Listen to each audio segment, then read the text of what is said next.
Bonjour, bonjour, que Dieu nous bénisse abondamment. Nous sommes dans une nouvelle année et je présente encore mes vœux les meilleurs à tous qui sont là en train de me suivre, tous ceux qui auront à me suivre dans cet élément.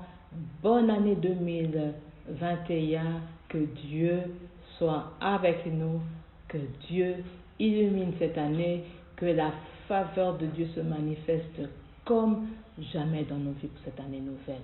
Que le Seigneur soit béni. Nous sommes ensemble aujourd'hui en train de vouloir partager la bonne nouvelle de notre Dieu. C'est toujours une bonne nouvelle. Tout ce qui est dans la Bible est toujours une bonne nouvelle. Même quand Dieu punit, c'est toujours une bonne nouvelle. Nous voulons partager une séquence aujourd'hui et j'ai voulu intituler cette séquence « L'amour est une personne ». L'amour est une personne. Il y a des versets quelquefois qui nous troublent profondément dans la parole. En fait, chaque fois que le Saint-Esprit amène nos regards à nous attacher à la parole, son affection, son onction,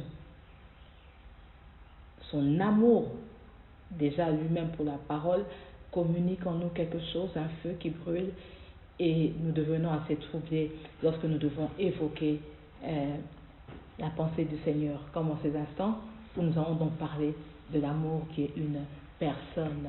Je voulais qu'on puisse lire un verset dans Éphésiens, nous allons lire quelquefois un peu beaucoup aujourd'hui, Éphésiens au chapitre 3, et nous allons prendre quelques versets dans ce chapitre merveilleux d'Éphésiens. Dans Éphésiens chapitre 3, nous prenons d'abord du verset 1 jusqu'au verset 2.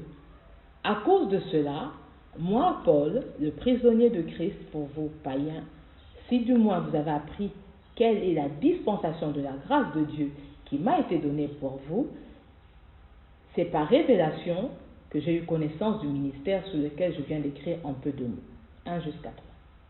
Nous allons dire encore, verset 5, il n'a pas été manifesté, il parle du ministère, du mystère, au Fils des hommes dans les autres générations, comme il a été révélé maintenant par l'Esprit aux saints apôtres et prophètes du Christ. Nous prenons verset 6 jusqu'au verset 8. Ce mystère, c'est que les païens sont cohéritiers, forment un même corps et participent à la même promesse en Jésus-Christ par l'Évangile, dont j'ai été fait ministre selon le don de la grâce de Dieu qui m'a été accordé par l'efficacité de sa puissance.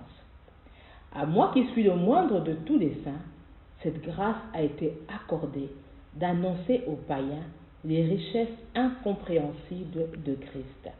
Nous allons prendre encore à partir du verset 16 jusqu'au verset 20, afin qu'il vous donne, selon la richesse de sa gloire, d'être puissamment fortifié par son esprit dans l'homme intérieur, en sorte que Christ habite dans vos cœurs par la foi, afin qu'étant enraciné et fondé dans l'amour, vous puissiez comprendre avec tous les saints quelle est la largeur, la longueur, la profondeur et la hauteur, et connaître l'amour de Christ qui surpasse toute connaissance, en sorte que vous soyez remplis jusqu'à toute la plénitude de Dieu. Que Dieu bénisse ces instants. L'apôtre est en train de nous parler ici du mystère, de la dispensation qui lui a été faite. Le Seigneur lui avait fait la dispensation d'apporter la parole aux païens. Et il est étonné de l'amour de Dieu qui a accepté de pouvoir délivrer les païens, de pouvoir accepter que le message de l'Évangile, par lui, arrive jusqu'aux païens. Et nous avons terminé par lire des versets dans lesquels il parle de la profondeur, de la hauteur, de la longueur, de la largeur, de l'amour du Seigneur. J'ai dit que nous avons donné comme thème à ce partage d'aujourd'hui, l'amour est une personne. Mais l'amour est une personne pas petite comme nous les humains. L'amour n'est pas une personne d'1m80, 1m90, 1m60. L'amour est une personne très large. L'amour est une personne très puissante. L'amour est une personne qui peut être mesuré, qui a des mesures. L'amour est une personne qui a des quantités, mais qui ne savent pas être mesurées par nous les humains, tellement que c'est incommensurable, inquantifiable. Mais il y a des mesures, des degrés dans cet amour, il y a des profondeurs, il y a des niveaux dans cette affection. Et c'est de cela dont nous voulons parler aujourd'hui par la grâce du Seigneur. Lorsque j'étais en train de lire ce passage, j'étais en train de savourer avec l'apôtre la grâce que Dieu lui avait donnée, et j'étais en train de réaliser comment l'apôtre était subjugué de voir qu'il avait été utilisé pour changer un décret, effectivement, au moment où l'évangile était apporté seulement aux Juifs. Lui, il avait maintenant la charge d'être le canal pour que l'évangile soit apporté aux païens. Nous avons eu aujourd'hui le désir d'évoquer l'amour de Dieu sur plusieurs aspects. Nous voulons évoquer l'amour de Dieu qui nous fait devenir des négociants spirituels. C'est le premier point. Deuxièmement, nous voulons évoquer l'amour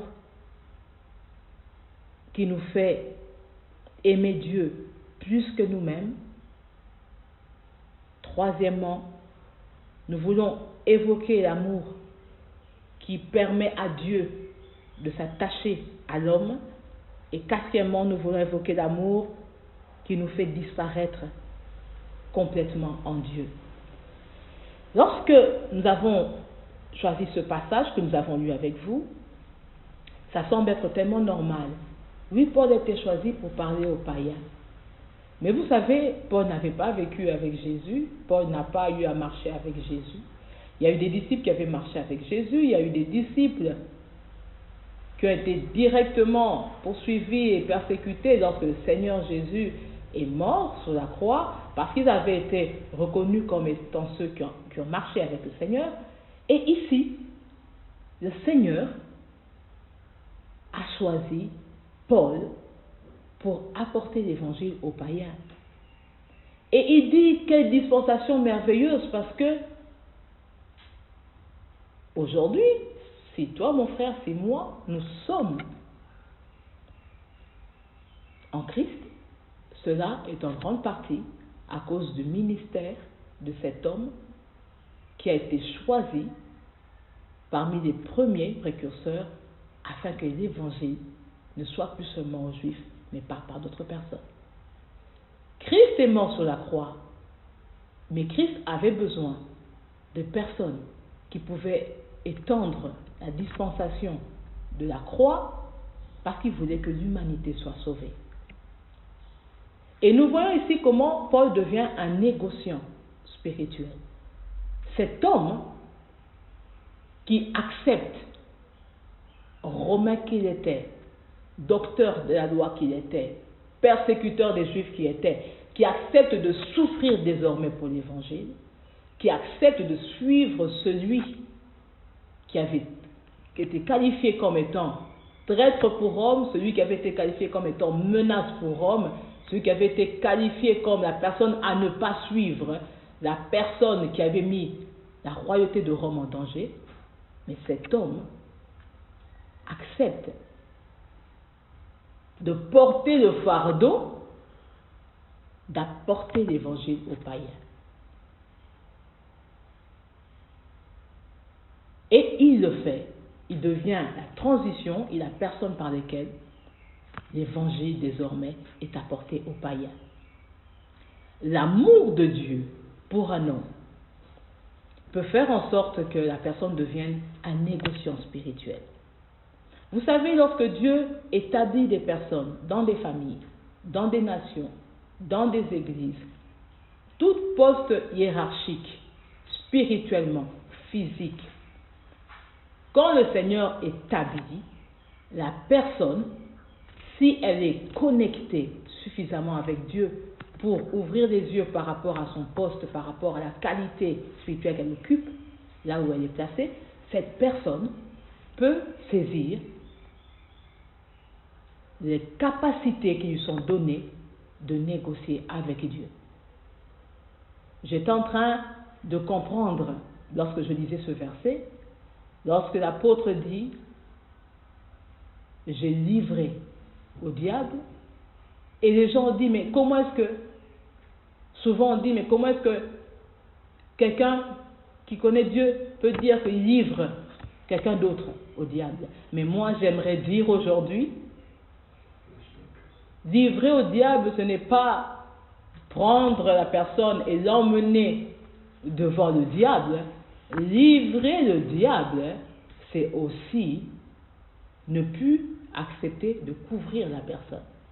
Parce que vous savez, bien aimé, un parent spirituel ne livre pas quelqu'un seulement, c'est-à-dire qu'il prend la personne et la jette dehors. Non.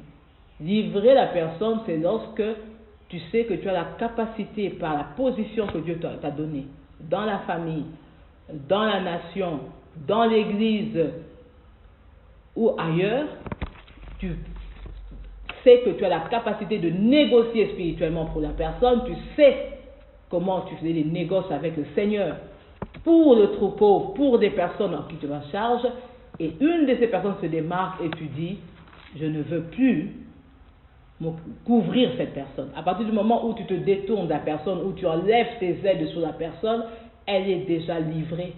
Parce que c'est toi qui empêchais de pouvoir couvrir. Savez-vous que par notre relation avec Dieu, par notre rôle que nous avons, lorsque nous prenons conscience de ce que nous sommes avec Dieu, la plupart des hommes de Dieu qui me suivent comprennent très bien ce que je suis en train de dire. Lorsque tu as une position dans une famille, lorsque tu as une position dans une église, tu as une position spirituelle donnée quelque part sur quelqu'un ou sur des personnes, sur un troupeau, tu as une position, même de parents, tu as une position d'aîné.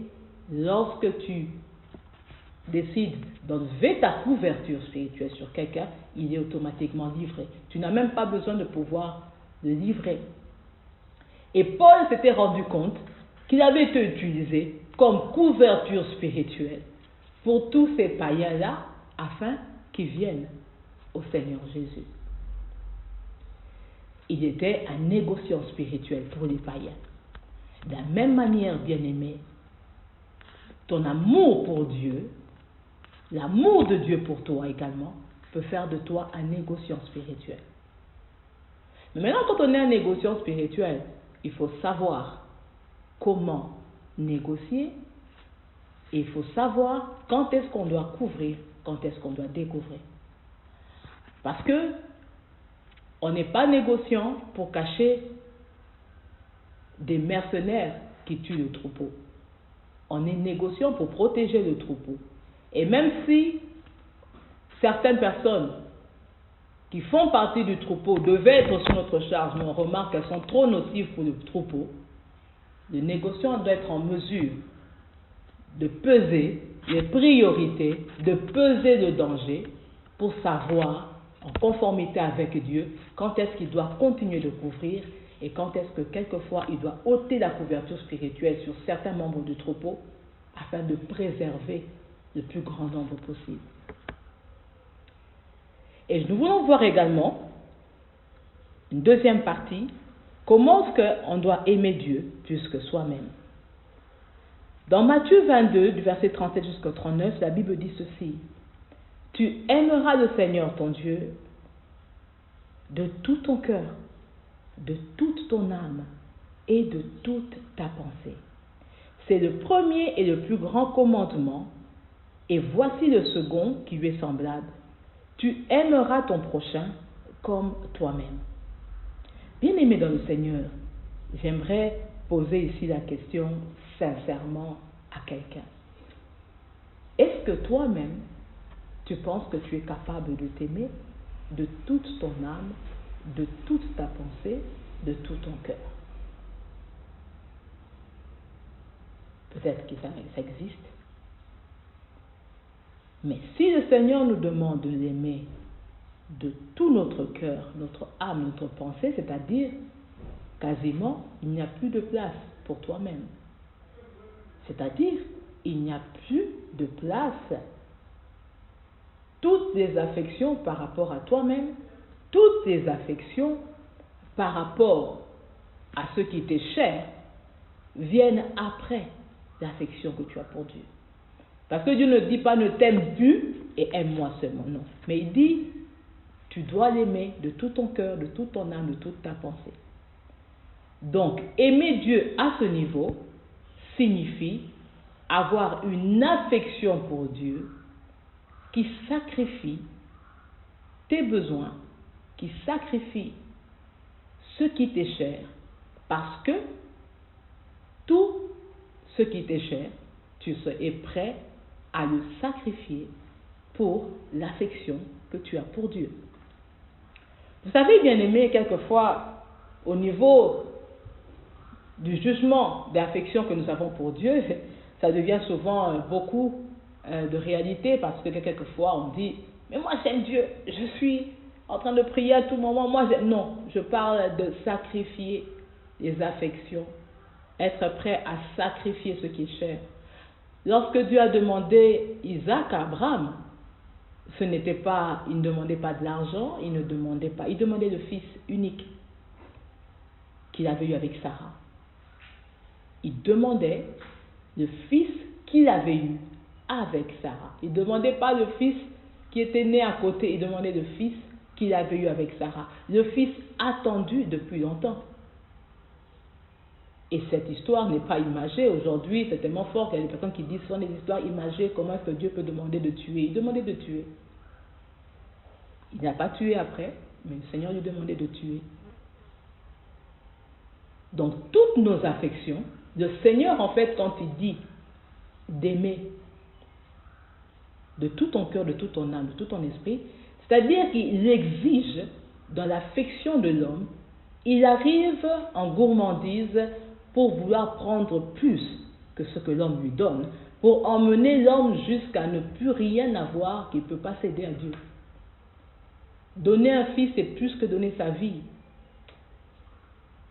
Donner un fils, c'est donner son avenir.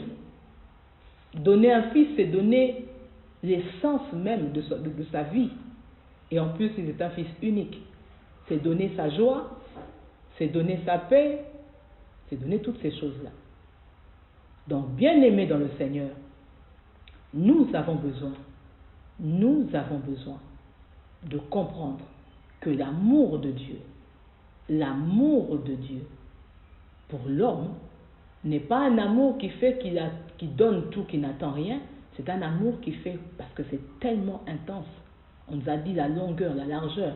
De la même manière, il a besoin que dans cet amour-là, l'homme se perde également en aimant Dieu et en étant perdu dans l'amour de Dieu.